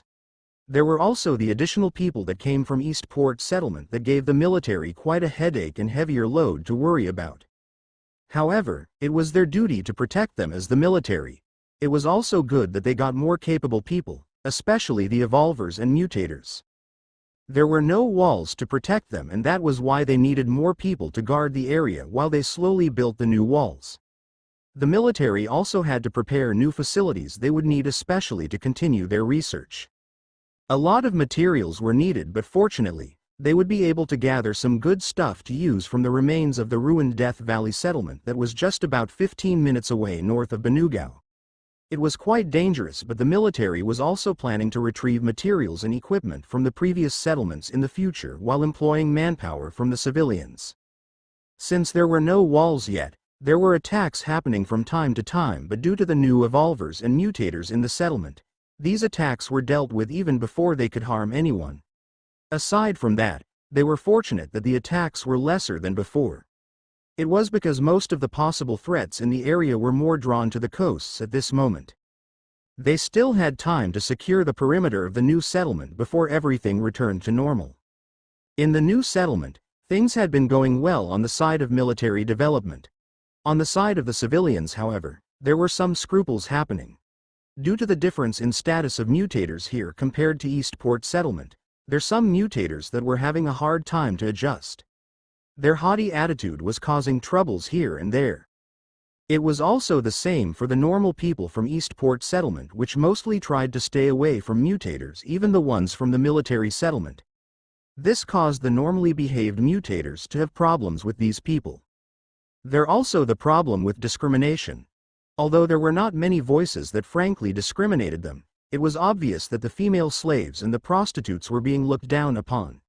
After all, the former lost their chastity in an unsightly manner while the latter gave up on theirs. In the least, it was good that no one tried to trouble them in a front confrontation because the military highly forbid it. Social relations are such a handful. General Faustino sighed as he finished reading the current issues they were facing. He was currently in the former principal's office in the elementary school. This office became his official working office here in this place. Say, old man, why don't we legalize prostitution here? Jones asked the general. This guy had just returned after the general made him run around these past days. Are you itching for a woman that much? The general looked at the mercenary with a scornful look. Well, general, don't look at me like that. Think about it, there were more merits than demerits here. Jones replied, which made the general sigh. What Jones had said was true. Back in the days before the outbreak, it might have been a disgraceful thing to the eyes of many if a woman was a prostitute, but now, aside from being looked down upon, there was not really much demerit. In fact, there were still cases of rape in the settlement from time to time. Although they placed proper punishment on the perpetrators, it was still happening. If there were prostitutes, the rate of these cases would be reduced drastically, and the prostitutes would also be able to gain a living. After all, not all people were capable of working in the fields needed by the military. In fact, there were more women in the settlement that was suffering from hunger, since all they could rely on food was the rations distributed by the military. Still, allowing that would be against the constitutional law. This issue alone was giving the general quite a headache. Enough with that. Let's just see the issue in the future. General Faustino then turned to Jones. How are the things I told you to retrieve? Upon hearing that, Jones placed 2 steel cases on top of the table in front of the general. Upon opening the cases, one contained papers while the other contained vials with murky liquid inside. Is this the thing? General Faustino picked up one of the vials and examined it. These vials contained the fruits of the research the people in Death Valley settlement conducted. Berserk liquid. Jones spoke. That is what they called it. It is already stated in those papers along with their findings and how they managed to create this. General Faustino returned the vial back into the metal case and turned to the papers on the other. He then started to skim through the documents. So, it is an ongoing research to create superhumans and taking advantage of mutagen. That is right. However, old man, the research is yet to be finished. Berserk liquid is just a byproduct unintentionally discovered and far from being perfected. The general skimmed through the documents with a stern look. Jones, duplicate these documents. Create 2 more copies. We also need to set aside a few vials. As for the rest, we will send it to Bay City so they could study it. All right. But old man, why do you need 2 more copies? Also, how are we going to send these? It is already hard to traverse the highway due to evolved animals, not to mention the infected cities, just to get to the other side of the country. I don't think that our few helicopters will work too. Hearing that, the general sighed. You don't have to worry about that. We already have someone to deliver that. One of the copies of the research and a few samples will also go to him. Him, that guy? Jones asked with realization. Yes, that guy. General Faustino sighed once more. He mentioned that he was going to Bay City yesterday when he asked if we can still communicate with Bay City. However, we still had to relocate our relay antennas, so we don't have any available communication line right now. That is why he only left after we allowed that woman named Audrey to leave with him. Is that really okay? This settlement's debt to him is getting deeper and deeper, you know? You are right. Our debt is too deep that I won't even be able to disagree if he asked for my granddaughter. However, we don't have any choice but to rely on him once more. Hey, old man, aren't you thinking too much? I don't think he will have an interest on your granddaughter. She's just 8, right? Who knows? If you ask me, he's in the same wavelength as Professor Suzuki and his niece. Well, I guess that's also true. Those weapons he had are solid proof of this. Jones scratched his head. In any case, we will just have to prepare for his demands in the future. General Faustino rubbed his temple. I guess there will be no demerit in being prepared. Asterisk asterisk asterisk day 43 to 11:03 a.m.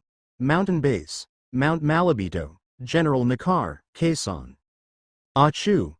Mark rubbed his nose. Father, are you sick? Miracle asked with worry. I'm not. Rather, it is quite impossible for me to get sick. Mark replied while rubbing Miracle's head. What he said was true. Since controlling his blood was his ability, paired with his absurd regenerative ability, he could expel any foreign and harmful substances in his body. It even included poison. There was also the fact that one of the most common and fatal issue on zombie apocalypse novels and dramas, diseases, would less likely happen due to mutagen. Not only that mutagen enhanced the bodies of everyone on Earth, but some common diseases like common cold received a rather negative effect from mutagen. According to research Alana heard from her uncle, most viruses and bacteria could not handle the potency of mutagen and died out. In fact, the causes of most of the common diseases on Earth started to go extinct. Currently Mark was standing outside while looking at the crevice where he made his house. He was thinking of making this whole crevice a part of his house, and he would create a high balcony above and a second floor inside. A basement could also be good. Mark murmured. Somehow, he started feeling like he was playing a game. Digging caves, building houses and decorating it was what he always did in a certain game about mining and crafting. Poof! Mark vanished with Miracle on his hands. They then appeared atop the crevice.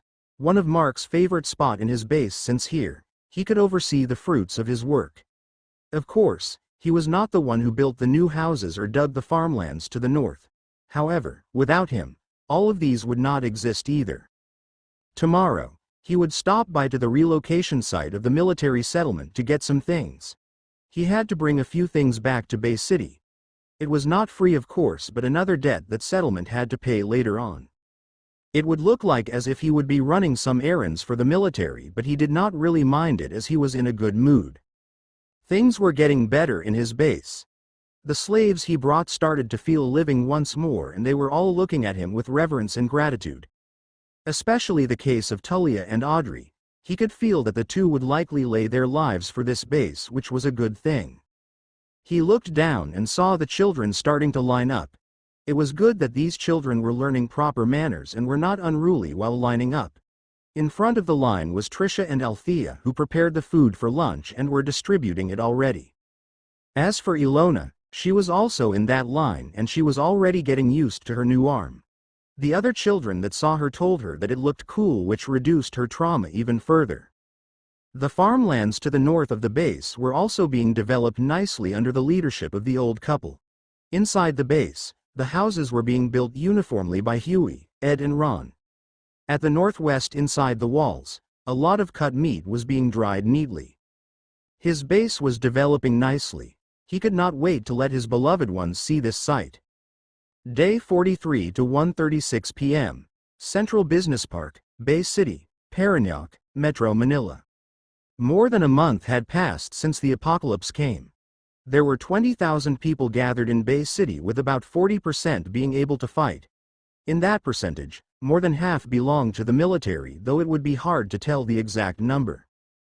Due to this large number of forces, the Bay City still managed to scrape by. Although the majority of the populace could not eat and drink as much as they want, in the least, they were able to have their fill even though they were not able to work. Dealing with the threat that came from nearby cities also became easier due to many common people that had undergone military training. Although many of them were still not able to go out to scavenge while confronting the infected, in the least, they were able to help to bolster the settlement's defenses. The only threat that did most damage to Bay City was flying infected animals and insects. Especially the mutated ones, they were giving the residents and the military a whole ton of headache. Although they were still being dealt with, casualties would appear from time to time. It was the worst when these flying infected targeted the tent city in the south where most civilians were gathered. During those attacks, the snipers from the military and the only survivor team specialized in dealing with the flying infected shined, especially the survivor team that was composed of beautiful women, cute children and strange animals. It might sound odd to everyone that would hear about it the first time, but here in Bay City, this odd group was highly renowned.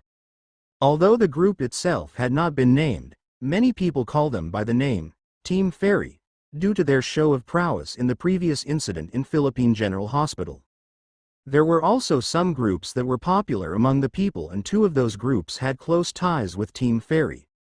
Furthermore, those three groups lived in a single floor in one of the most prestigious dwellings in the settlement.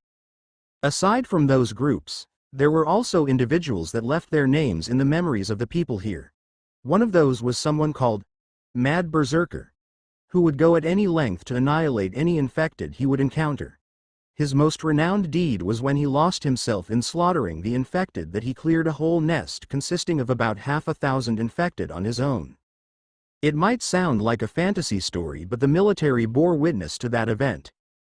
The only problem with this person was like his title, he would lose himself from time to time while killing. At those moments, he could not differentiate between foes or allies that would approach him. In the least, he would go after the infected as priority as long as no one approached during those moments. That was also the reason he mostly moved on his own unless it was a mission that came from the military. Aside from those, there were also rumors about the scientist ninja and the ice mage that was hidden in the dark. It was rumored that these two were secret weapons of the military, but no one could prove it. The only cases that the abilities of the two were witnessed were during a massive attack of a horde of Z-type 1I03 Musca skull, or in literal sense, skullflies. Although no one was able to see the actual persons, many corpses of skullflies had large needles made of ice and metal stuck onto them, causing their death. There were some people who told that the metal needles were shot by a person wearing a scientist uniform, but those were only rumors. With the loss of mainstream source of entertainment, these stories circulated to the people rather fast. It was also a way for these people to ease their hearts and forget the dangers waiting outside the walls even for just a short amount of time. At the military headquarters, we haven't heard anything from the port of real settlement for days already. General Miguel Perez sat on his chair inside his office. Inside the room were several military officers, including Major Lopez and Captain De La Rosa. They were currently in a meeting to try to address various issues in the settlement. At this moment, the sudden cutoff with the communication with the port of real settlement was currently being discussed. The last report we heard from them is that a very strong storm was detected and the settlement is within its path, pushing them to evacuate. The general's secretary spoke. It can't be that their settlement is destroyed, right? One of the officers chimed in. If their report is true, the possibility is very high. According to the last transmission, the incoming storm is several times stronger than the Category 5 Super Typhoon Yolanda that passed back in 2013. They also said that it was accompanied by thunderstrikes. The secretary narrated the report. But, is that storm really true? It had already been 2 days and we did not even experience a single drop of rain. Even if we are not in the route of that storm, we should still experience some drizzles, right? Another officer spoke his suspicions. It is better if all of you don't waste your time on those kinds of assumptions. There would be no reason for them to make those up. Also, Sir Faustino is the one managing that settlement. I had no idea for others, but Sir Faustino is one of the most upright generals we have in the military. General Perez spoke with a stern expression. It was obvious in his eyes how he respected General Faustino both as a soldier and as a person. I'm with General Perez. I personally know General Faustino and I know that he won't let any falsehood in that report. Many strange things had been happening since day zero. That storm could be one of those strange things. Major Lopez also spoke. Day zero. That was what they called the very day that Mutagen conquered the world. It was the day that the life of many overturned. The people became infected and killed. Those that killed came back to life and infected others. It was a cycle that caused remorse and despair to a lot of people. We don't know what is going on, but we should wait for several days. Maybe they were just having some problems with the relay antennas. A storm that strong can take down those antennas in an instant. It will take a while before they can repair those. General Perez spoke, ending the topic. 15 minutes passed and their meeting had to end yet. It was then that a soldier acting as a messenger came in and made his way towards the general to whisper something. To the contents of the whisper, General Perez frowned. What are those pigs up to now? He murmured in an exasperated voice. But then, wee-oh, an alarm sounded interrupting their meeting. Day 43 to 2:17 p.m. Central Business Park, Bay City, Parañaque, Metro Manila. Hurry up. Get in position on top of the walls. A squad leader bellowed to his men, urging them to move faster. While the soldiers were preparing, several armored vehicles arrived. General Perez and the other officers moved out from the vehicles, which alerted the soldiers and other people nearby. "General, sirs, why did you all come here?" The squad leader saluted and asked. "We are also soldiers. We can't only stay at the back." The general joked to lighten the mood. "I need a report." "Sir," another soldier came and reported the situation. About a kilometer away from the perimeters of Bay City, either camera-mounted drones or scouts were being sent round the clock to ensure the safety of the settlement. This time, a drone discovered a horde of infected coming from the east traversing Epifanio de los Santos Avenue. It was a horde of humanoids. "Why are the snipers being dispatched?" Major Lopez could not help but ask as he saw the sniper team also moving out. Hearing that question, the soldier that was reporting had a worried expression in his face. "Sir, the snipers are for precautions. Although it was not confirmed yet, but these infected we're facing right now had the possibility of being capable of flight." Those words made the officers frown. Day 43 to 2:25 p.m. Government officials' residences, Central Business Park, Bay City, Parañaque, Metro Manila. "Are you all sure that we should be doing this right now? The alarm is still going." A lean man in his mid-20s spoke as he sat on his chair. To his question, a man with a stout build answered. "Just let those dogs deal with those things. That is what guard dogs are for." The stout man's tone was filled with contempt towards the military. "Settle down, you two. We're not here to fight with ourselves." A man with glasses interrupted the two. This was inside one of the private offices in this hotel that became residence to government officials with high status and highly regarded businessmen.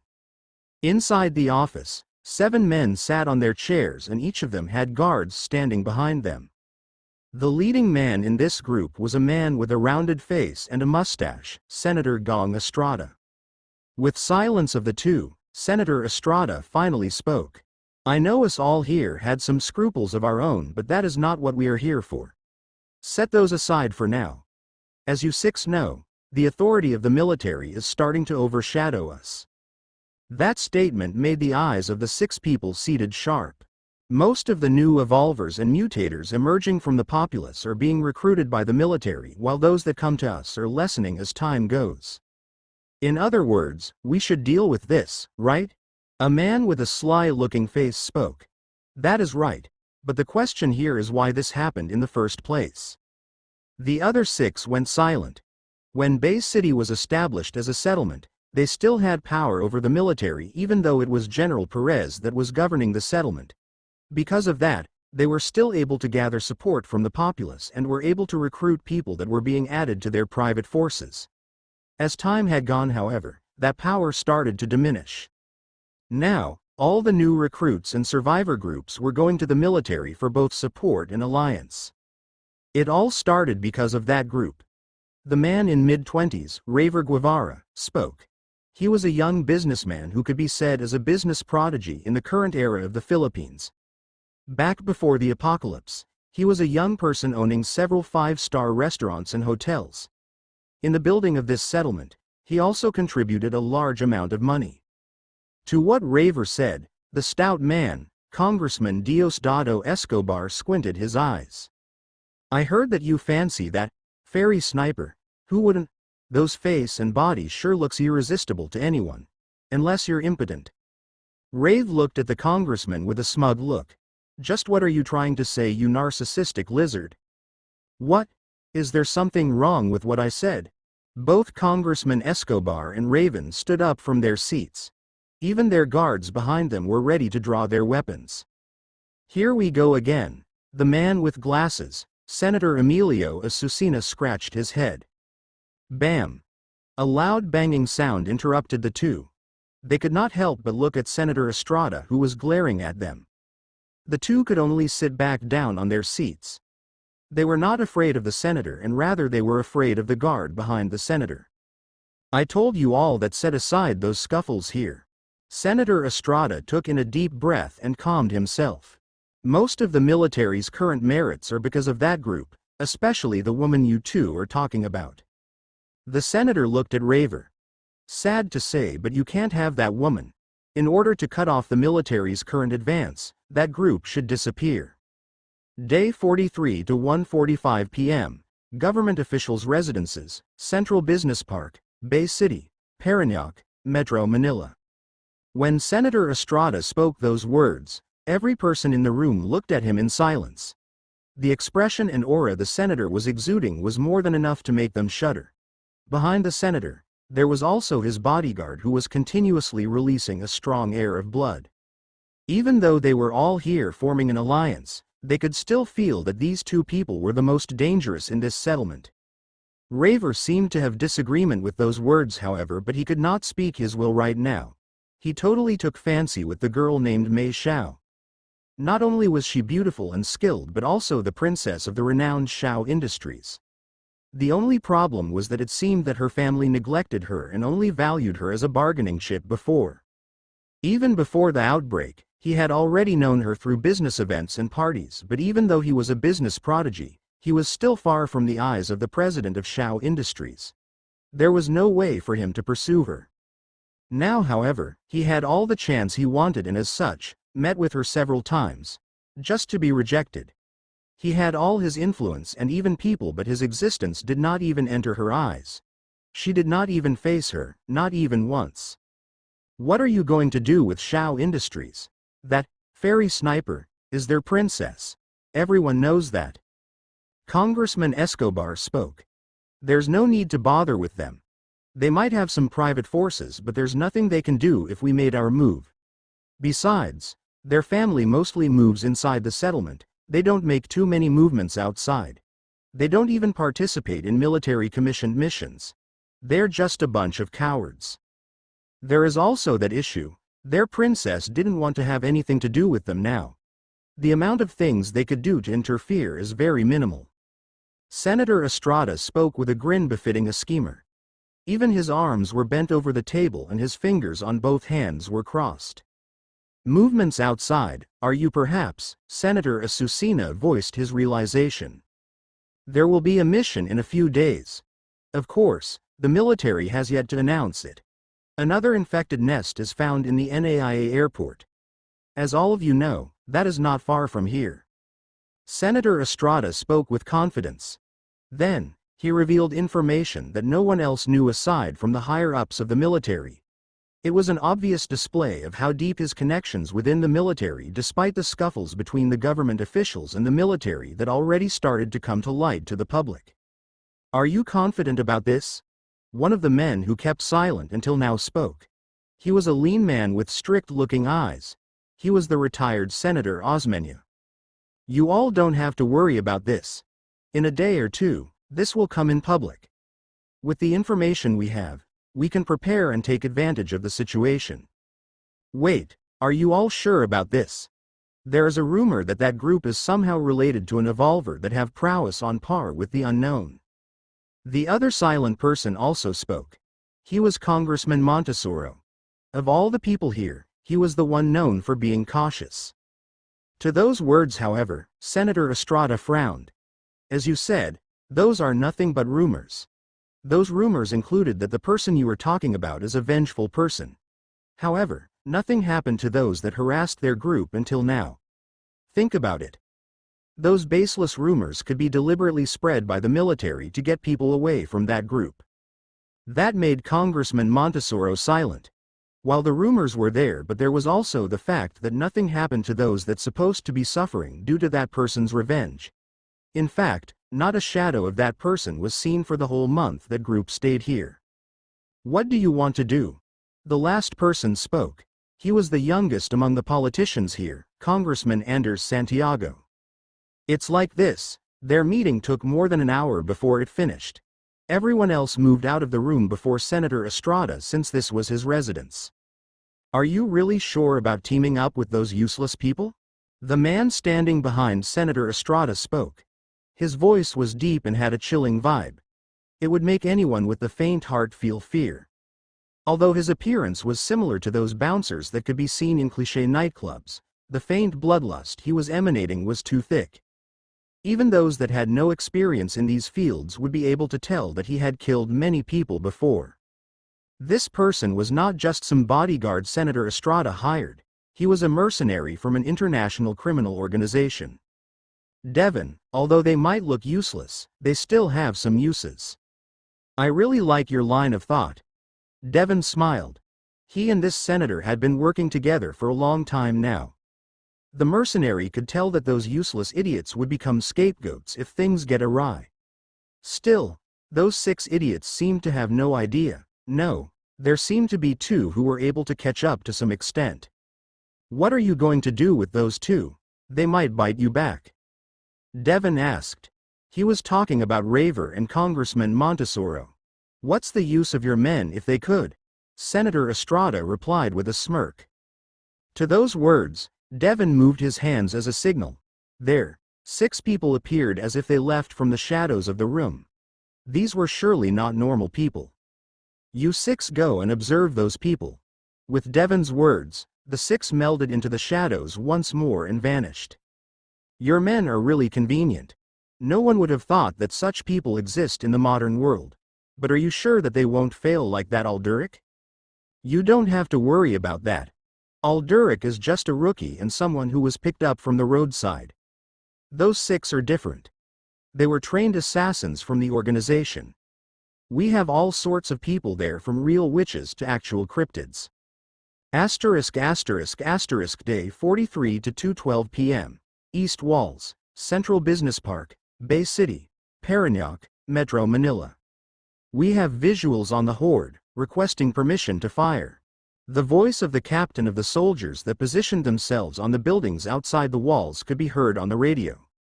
While the meeting of the schemers was ongoing, the soldiers and other survivor groups were waiting upon the arrival of the horde of infected. Wait for orders. There is still the possibility of that horde being capable of flight. We can't stir the nest just to get stung by the bees. The officer calmly replied on the radio. Since the situation was still not urgent, they were still able to communicate with roundabout words. Of course, everyone that heard that understood what he wanted to say. If these infected were really capable of flight, it would be better to sweep them in one go than let them scatter around like flies. Soon, everyone on the walls could see the infected horde. The horde was small, just more or less 100 individuals. They all looked like normal infected. However, there was a feature prominent to each of the members of the horde.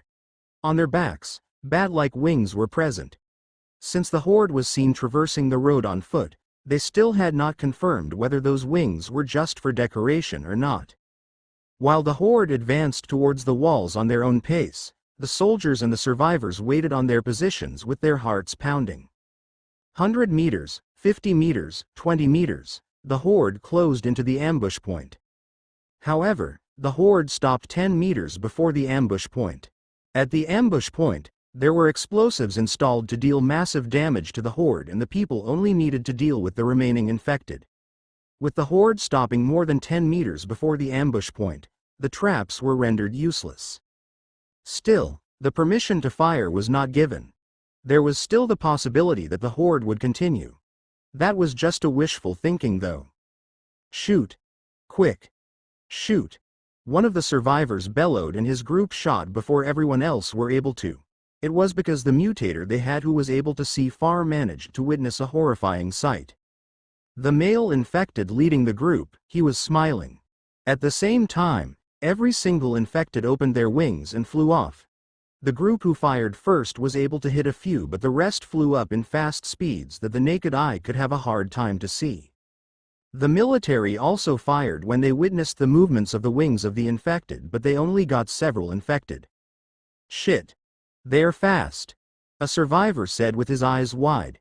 He was trying to shoot the infected, but his aim was always late. The way these infected flew was similar to flies that were disturbed from their food. They were hard to see, and it was hard to predict which direction they would fly. Wah!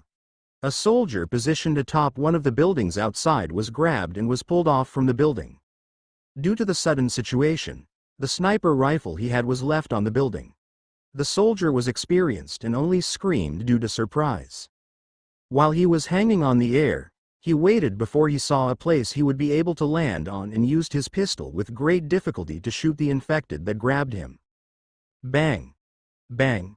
Bang! 3 shots were given and the infected started to fall.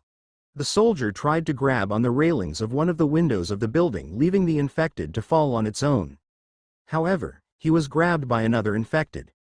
He tried the same tactic as his shoulders were grabbed by the strong hands, but before he was able to, he felt a tugging sensation on his waist. The next thing he knew was the feeling of pain as his body was torn apart. He was still alive and saw the lower half of his body from his waist was taken away by another infected that flew off to another direction. He was the first casualty in this confrontation. Because of the sudden unprecedented situation, the people that were supposed to eliminate the horde fell into disarray. Although they made their best to shoot the flying infected, it was easier said than done. The flight movements of the infected were too erratic. Even though there were just less than 100 of them now, it was harder than fighting 1,000 normal and mutated infected on land. There was also another thing. These infected were not behaving like normal. Unlike those that would only charge towards their prey, these infected seemed to be baiting them and attack at unexpected angles. They were displaying a great level of teamwork. Due to the sudden turn of events, the General Perez and the officers that were initially among the people atop the walls were advised to take shelter. The situation this time was dangerous and the people managing the settlement should not fall here. Even though General Perez did not want to abandon his men alone in this fight, it was also his duty to stay alive. And thus, he could only follow together with his entourage. The alarms continued to sound and announcements inside Bay City for everyone to take shelter were released. Due to that, the people frantically ran towards any structure they could hide. After all, the flying infected mostly attacked by sight and those who were spotted outside were more likely to be attacked. They all learned this the hard way. Day 43 to 2:27 p.m. East Walls, Central Business Park, Bay City, Parañaque, Metro Manila. The remaining members of the horde flew and scattered like flies. This was the worst-case scenario during attacks of any infected capable of flight. Still, it was worse this time around. Unlike previous attacks where the attackers were either flies, mosquitoes or birds, this time were humanoids. They were bigger but unexpectedly faster. Not to mention that they all behaved unnaturally. It seemed that the horde found the people atop the walls the most dangerous but the easiest to target. After all, they had no cover of place to hide up there. The military was already planning a project to create bunkers atop the walls, but the materials gathered were still not enough for constructing everything. Most of the materials they managed to collect had been used for the walls, other defense structures and housing for the people after all. The construction of the bunkers was already ongoing, but the finished ones were nowhere near the area where the current attack was happening. Normally, the flying infected would attack the settlement from the sky. This was the first time that they closed in on the ground before attacking. A plethora of gunshots echoed across the settlement from the place of the battle. Atop the walls, the defense forces formed groups where they had their backs towards another, forming a circle. It was to ensure that there would be no blind sides for them to be attacked by surprise. The tactic was quite effective. Although there were still casualties, it became harder for the infected to pick them up. We got the ropes and harness. Several soldiers came up the walls from the stairs while other soldiers protected them. They brought ropes and harness that one of the survivors thought of using when they saw the victims being picked up from the walls and other buildings. Everyone, tie yourselves. Hurry up. The group of soldiers carrying the ropes and harness ran across the wall, distributing the items to everyone. Those that received the items tied their waists to the railings of the wall. With this, the infected would have a hard time picking them up. Aside from that, the infected that would try to pull away their victims would be in a defenseless state, instead enabling other people to shoot them. Despite the countermeasures, however, it was still hard to kill all of the infected. There were some lucky shots that made quite a number fall. Still, the infected were learning and became more cunning. Seeing their comrades being killed after trying to pull those who tied their bodies to the wall, the infected focused on those that had yet to do so. Even the soldiers distributing the items became targets. UWAAA. One of the soldiers that had yet to tie himself to the railings yelled as he felt 2 arms grab his shoulders and was about to lift him up. Bang! The head of the infected burst like a watermelon and its body fell on the soldier's back, dyeing his clothes in blood. Bang! Bang! Bang! Bang! 4 consecutive shots were heard after that, and 4 infected fell from the sky. The people on the walls were surprised at the sudden development. The infected they tried hard to kill but were not able to fell one by one with a single shot each. Some could not help but get distracted as they tried to see where the shots came from. They then saw the source. They could not help but rejoice. It was the familiar MB Sprinter that was parked at the road not far below the wall. Beside the vehicle were several people that had already set up a defense perimeter to guard their sniper.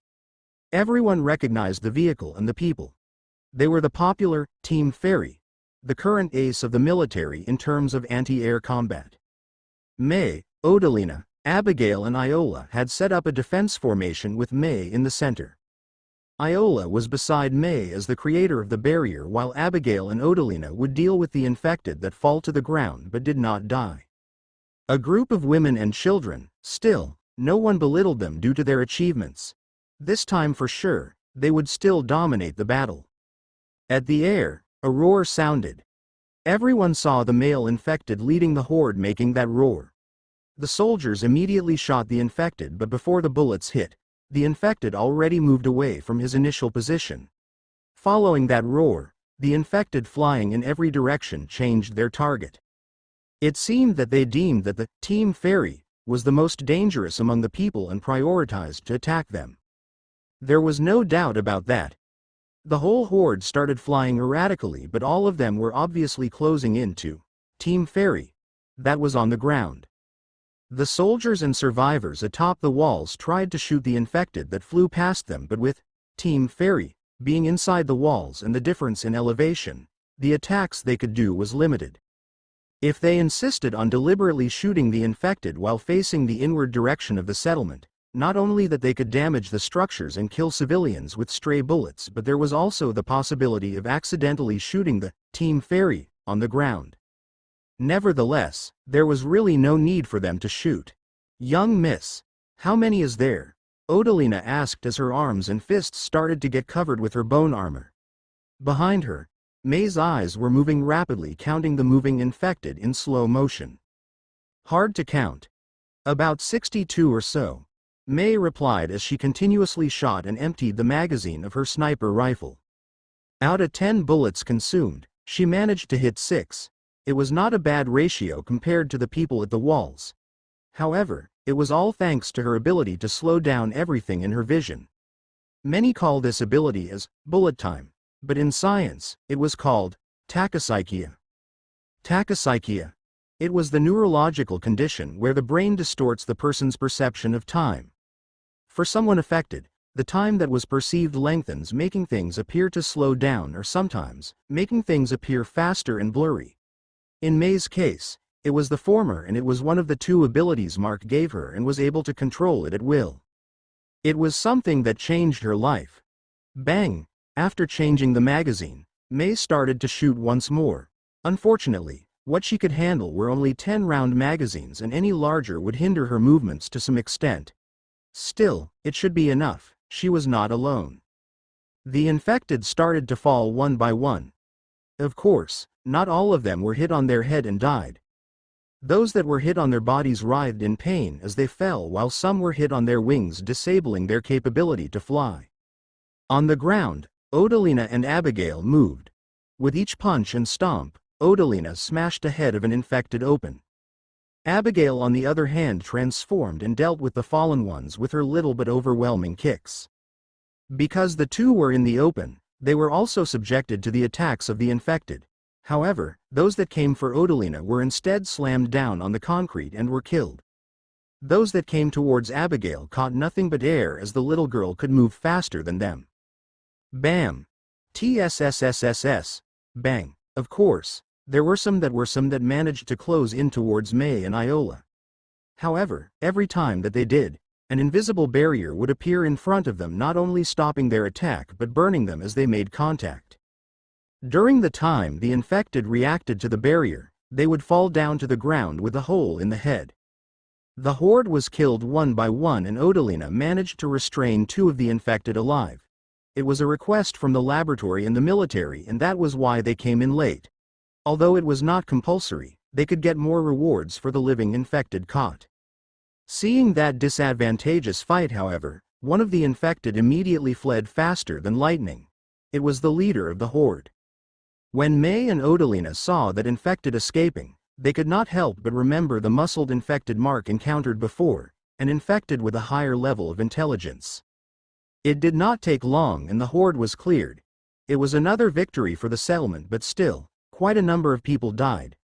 Every time that there was an attack, it was always like this, which made the mood cloudy. This time, most of the deaths came from the soldiers and a few from the survivor groups. The only fortunate thing was that there were no deaths from the civilians inside the settlement. The horde was stopped just near the walls after all. Another victory where Team Fairy earned another achievement. Not all were happy about this though. Day 43 to 3:15 p.m. Government officials' residences, Central Business Park, Bay City, Parañaque, Metro Manila. It's them again. Senator Estrada rubbed the bridge of his nose as he received the report of a fully clothed person in front of him.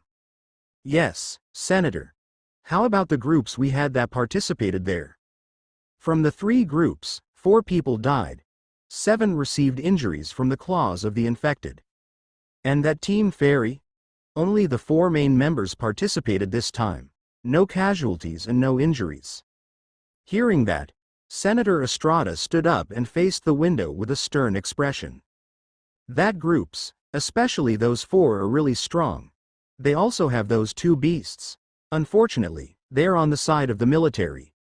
That is why we need to deal with them if the military's influence will grow even stronger. The plan to deal with those should not fail. The senator looked down from his window. He was currently at the 7th floor of the hotel where the most luxurious rooms were located. Go back and continue on observing that group. Yes, sir. With those words, the fully clothed man melded into the shadows and vanished. You know, we can just kill them straight with my men. Devon, who was sitting on the sofa, took a sip on his wine glass and spoke. We can't. That will be too obvious. Although I hate the military dogs, I don't want an upfront confrontation with them. They have a lot of uses and it will be bad to severely shave their manpower. All I want is power over the people. There will be no point if the people are dead. Power, that was what he wanted. Money, connections, influence. All those were important, but all of those could be attained by having power. Many politicians aspired to be one to serve, but as they experience how it was being on the top, many would get drunk on that power. That was why a lot of politicians would not surrender their position easily. Being on the top, they could manipulate the lives of then people in the country. Receive respect, priority and flatteries as people tried to connect with them. There were a lot of things that they could take advantage of being in the position. Due to the outbreak, however, all those things they worked hard for vanished. Senator Estrada could not accept it. Furthermore, the handling of the settlement was given to the military due to the effects of martial law. It was totally unacceptable. To climb up to his position, he did dirty things. Now that the laws were gone, his restraints lessened. Still, he would not show it to the public. He still needed to show a facade to them. Or else, there would be no one to follow him at all. That was why. He needed to make their deaths look like an accident. Day 44 to 3:22 a.m. Mountain Base. Mount Malabito, General Nakar. Quezon. A man panted as he sat on his bed. The shirt he wore was soaked in sweat and he held his throbbing head. On his arm, the crystal was shining. And his eyes were glowing, with a light purple color. You bastards think I will let you succeed? He murmured as his lips let out a bloodthirsty grin.